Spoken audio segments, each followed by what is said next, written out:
Hey guys, welcome. Oh, no. There, I got you squared away. Welcome back to the channel. I got a little lull between things, so I'm gonna have to bring in my old, tired four-wheeler and do some work on it. So I've dragged over my lift table, which is great for an old man, and it forced me to sweep my floor. And you know, a lot of this is concrete underneath the dirt. I forgot about that. It's nice, really. And I found, some tools, light and whatnot. They're all, down in the mess. Anyways, thanks for stopping in. Before we forget, go down there and click subscribe. Okay, it's important. If you want to, give me the like, if you want to send me some words, just you can do that. But most importantly, click subscribe. And real quick, text your buddies right now and say, you got to watch this guy, the Town Tinker. It's ridiculous. I'll wait.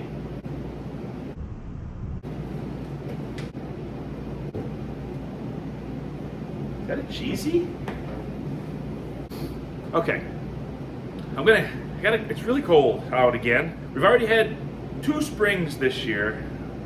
I think we're gonna have a 3rd full spring, and then maybe the 4th one might be the charm. I'm hoping. Anyways, right now it's cold, so I gotta go out and uncover the four-wheeler and get it. Probably won't run or anything. So that's neat. Let's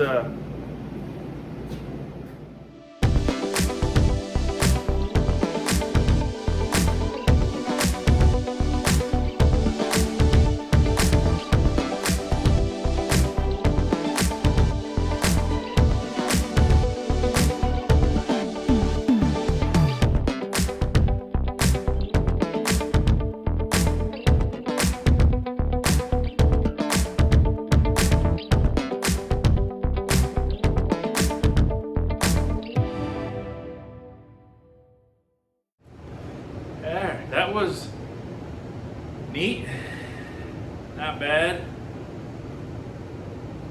I'm gonna let the girl warm up a little because I gotta take off some plastics and I know they're gonna snap. This thing's a 2002 and it's really in great condition, like the way it looks and stuff. It's grungy and stuff. It needs a good bath, which I'll do when I'm done.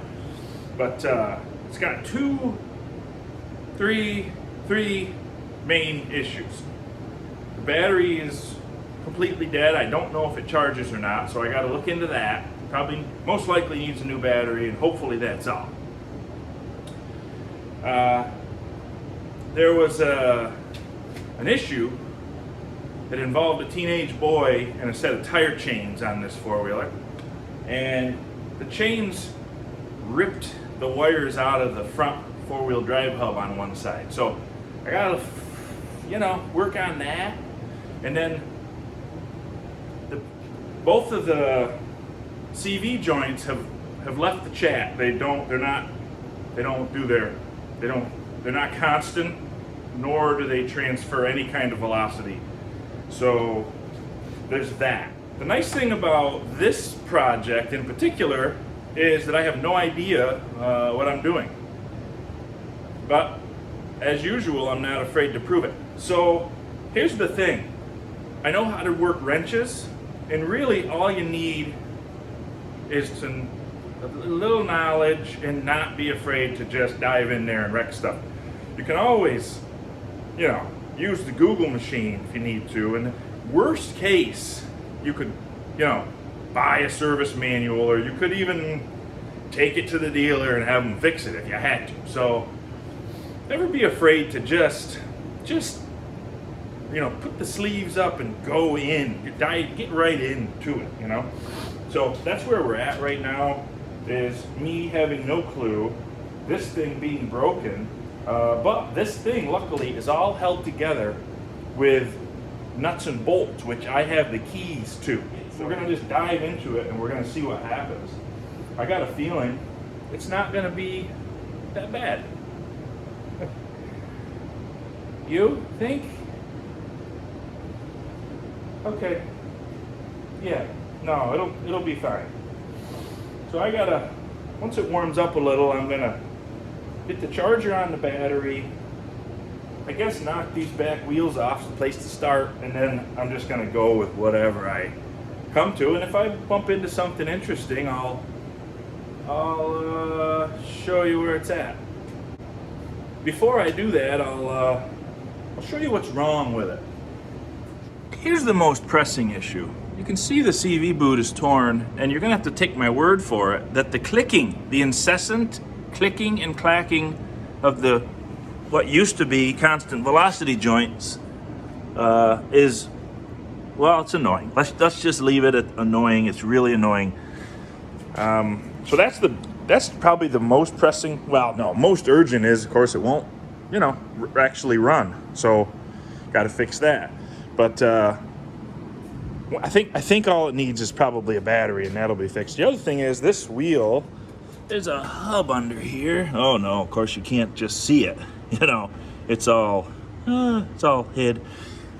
But there's a like an electromagnet in there that pulls the four-wheel drive in when you need it, and that was all torn to shreds. And I tried several. This was many years ago.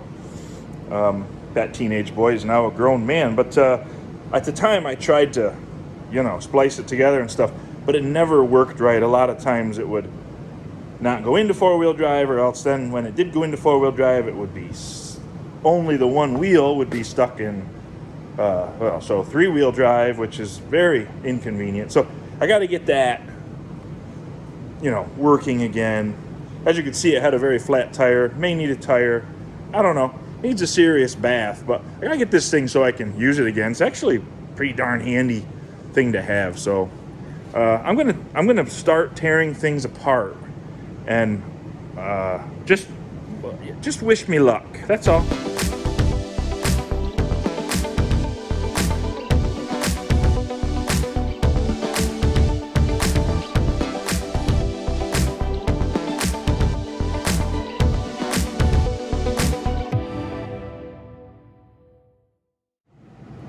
Okay, well, all progress has come screeching to a halt. That didn't take long. I did something I don't normally do. I ordered the parts before I took the machine apart, because I always prefer to have the used part in my hand when I go to the parts counter. But I made two mistakes. I ordered the parts online, and I didn't take it apart first. So apparently that is a front CV joint, because one end is not CV, but the ones I need, they're a CV on both ends. So I guess we're just gonna adapt and overcome. We're gonna move on to the front and see what we can do about that. So now I gotta box this up and take it to the postman and probably pay to ship it back. And okay.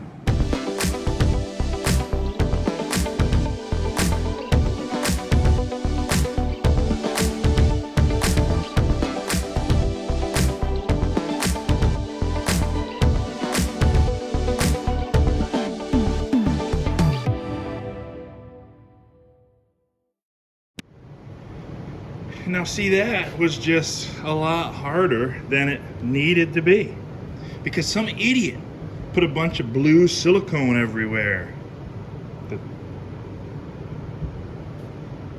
I'm the idiot. It's me. I did it. I put the silicone on there. I thought it was the right thing to do. Sorry. Now there's the broken one. See the wires? It's supposed to be like miles long. So maybe that's fixed. I'm gonna pack some wheel bearings, put it back together, I guess. Allow me to show you something for those of you who don't know. This is how you traditionally pack a wheel bearing. I guess people probably don't know this. right? So you take your grease and, you know, a nice blob. The idea of it is you want grease packed in around all these rollers, and the way to know that you've got it is you pack it in the bottom and you pack until it oozes out the top, right? Now, here's my procedure, and I'm sure there are others, but I take the grease in my palm and I just basically keep nibbling away at the edge of the grease. I don't jam the bearing in, because that just makes a huge mess. Now see, I've got grease coming through those two rollers right there. So those are greased. So now I just turn it a little and I just keep going, and you can see now I've got another one. And you just keep nibbling away. There's another one.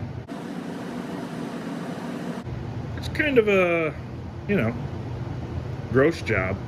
It's actually kind of satisfying though, I guess. But it takes some time.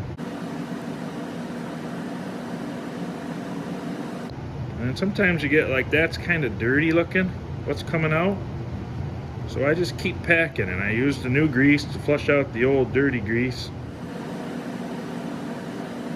There's a hair in there. It's not mine. Look how long that is. Certainly not mine. Has my wife been packing wheel bearings? I think must be. So we're almost there.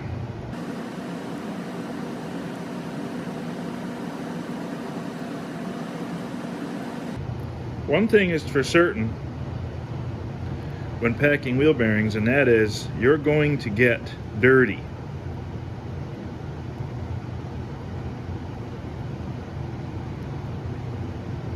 Okay, so we're all the way around.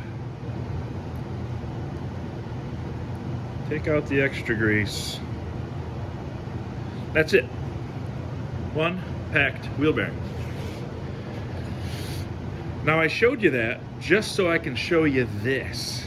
Wrap your head around this. This is a new tool. I love new tools, right? This is a bearing packer. I thought, you know, it looks like it's pretty well made. It's not a total piece of garbage. Maybe it's a real thing. Put your bearing on. You put that thingy on there. You put it in the vise. And oh so gently, we just give her a little squeeze. Bloop. Out comes the grease. Voila. One packed bearing. My hands are clean. This is crazy. I had to use up 2 stage 5 grease rags just to get my hands so they weren't getting grease all over everything. I keep grease rags around the shop in different stages of dirtiness. So you got your stage 1. That's a brand new, that's like a t-shirt right out of the laundry. That's clean, right? Stage 2, that's a grease rag. Maybe it's a t-shirt that's already been used on a little bit of this or a little of that. Maybe it's an actual grease rag, but it's still pretty darn clean, right? Stage 3, that's been used. That's definitely soiled, but it's still not bad. You ain't gonna wipe your face on it, but I'd clean up a wound with it still. I mean, it's not that dirty. Stage 4, that's quite filthy. Now stage 5 grease rags are, you know, you use them to like scoop blobs of grease off your hands or off of something or whatever. Stage 5 is the final stage, then they go into the garbage. But one thing I've learned is do not put them in the wife's washing machine. Yeah, good times. And I always look for the right rags when I got a job to do. I think, ooh, I don't need a real good rag for this. I can use a pretty crappy one. So I'll walk all around the shop looking for the right one so I don't waste a clean-ish one. That's, everybody needs a hobby.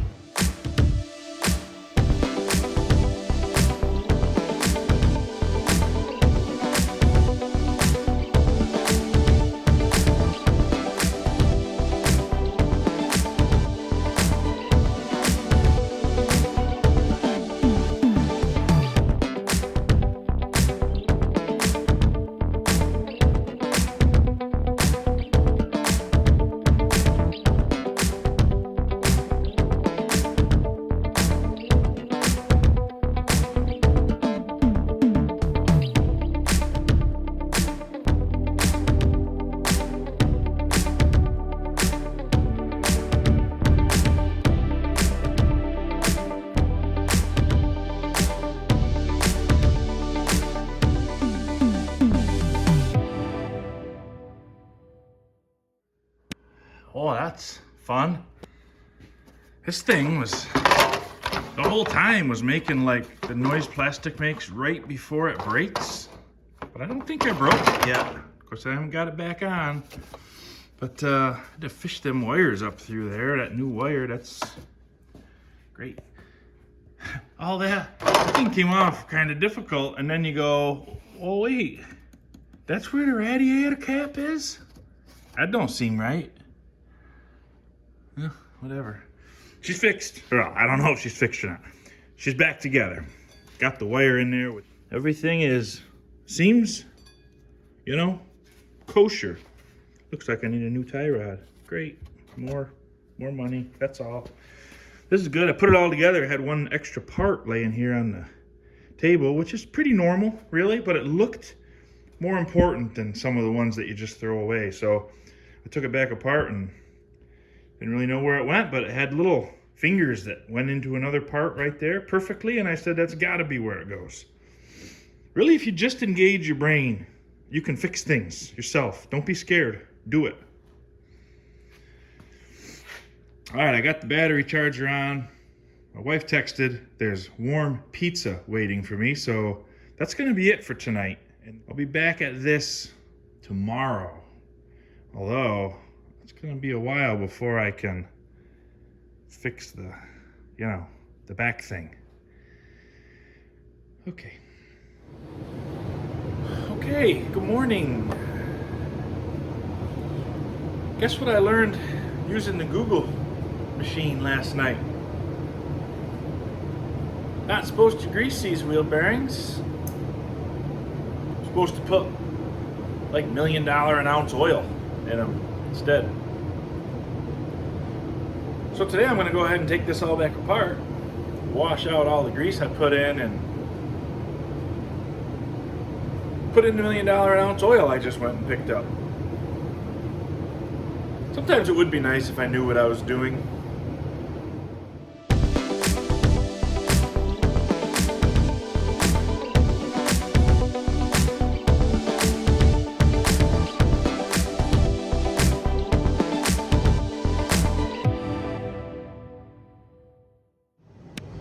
Okay, so here's the deal. If you're working on an old Polaris Sportsman,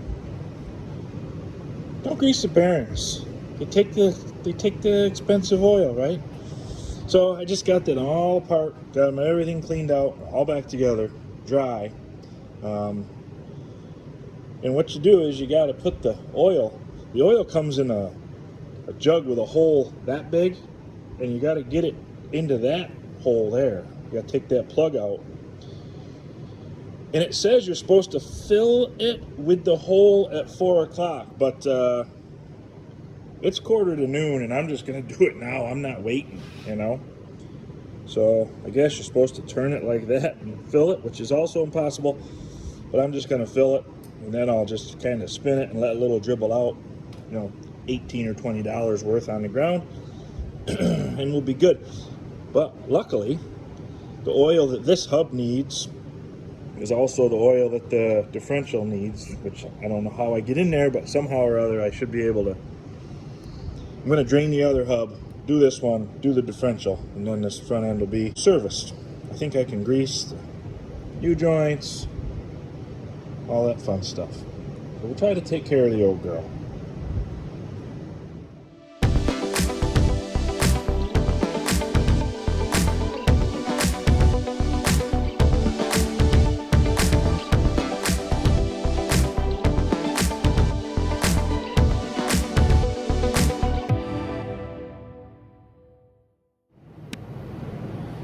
Times like this, I'm so glad Mr. Allen invented his wrench.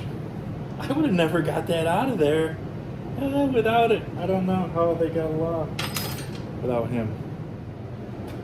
So this is the other side, and I've decided while I'm in here, I'm going to put new brakes on it. Even going to change the brake fluid, okay? I just was doing the math here. This thing's 21 years old. It doesn't seem possible. It's really in pretty good shape, but I think it's time for a little bit of that maintenance stuff. So I'll crack a line or a bleeder or whatever and flush through some new brake fluid. Make sure she's ready to keep on, keep going, you know?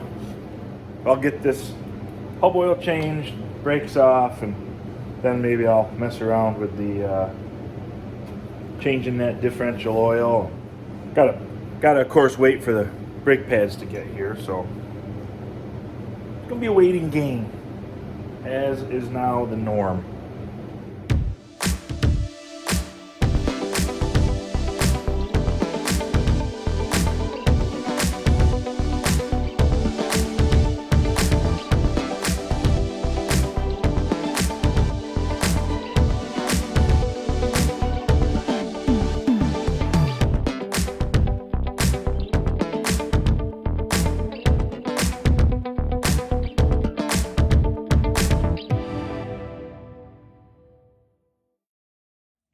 All right, so here's where this project's at. We have it completely gutted out here. The back, the ruined half shafts are out, waiting for the new ones to come. I've got brake pads coming. The moral of the story is I got to wait on some parts. So this project is going to sit, especially because I now have the parts for the church bell project. So that takes priority because I would like to get that back up and doing the ringy dingy as fast as we can. So we're coming off the four-wheeler and it can just sit right there. I will get back to you and show you how this works out. And if any of you have questions, like if you got, you know, service work you need to do and you wonder what I ran into that I maybe didn't make a video of or didn't do a good job of explaining, just fire away. Ask me questions and I will answer them. I'll do another video when I get putting it back together, but I can't stay on it. I've got to get at this church bell project. So go on my channel and check out. There's other stuff there. You know, my channel's all over. There's all sorts of things on there, different stuff that I get myself into. So check it out. Make sure you click subscribe.